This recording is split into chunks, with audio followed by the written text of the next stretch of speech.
తెలుగు ములుగు జిల్లా ఎస్ఎస్ తాడ్వాయి మండలం కలువపల్లి గ్రామంలో 18/8/2025 అనగా సోమవారం పశువులను మేపుటకు వెళ్లినటువంటి దుబారి రామయ్య, అలాగే చేపల పట్టుటకు వెళ్లినటువంటి పి సాయికిరణ్, రాంబాబు, పి రాములు సాయంత్రమైన ఇంటికి రాలేదు. వాగు ప్రవాహం పెరుగుతూ ఉండడంతో గ్రామస్తులు, వారి కుటుంబ సభ్యులు ఆందోళన చెందడం జరిగింది.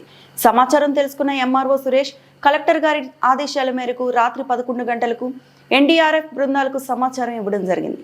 ఇన్స్పెక్టర్ మన్మోహన్ యాదవ్ నేతృత్వంలో ఎన్టీఆర్ బృందం ఘటనా స్థలానికి చేరుకున్నాయి. వాగు ప్రవాహం ఎక్కువగా ఉండడం వల్ల తాడు సహాయంతో వాగు దాటి మొదట పశువుల కాపరైనటువంటి రామయ్యను సురక్షితంగా ఒడ్డుకు చేర్చడం జరిగింది.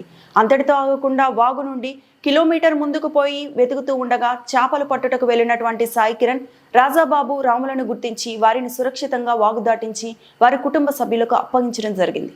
ఈ కార్యక్రమంలో ఎన్డీఆర్ఎఫ్ నుండి inspector Manmohan Yadav, ASI Sudheer, Surender, head constable Jagadish, Chandra, Ramesh, constable Anand, Ramanamurthy, Vishal మరియు వారి బృందం పాల్గొనడం జరిగింది. అలానే తాడ్వాయి మండలం నుంచి MRO Suresh, MPDO, SI, revenue సిబ్బంది ఈ కార్యక్రమంలో పాల్పంచుకున్నారు.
చెట్టు కట్టేసింది అక్కడ.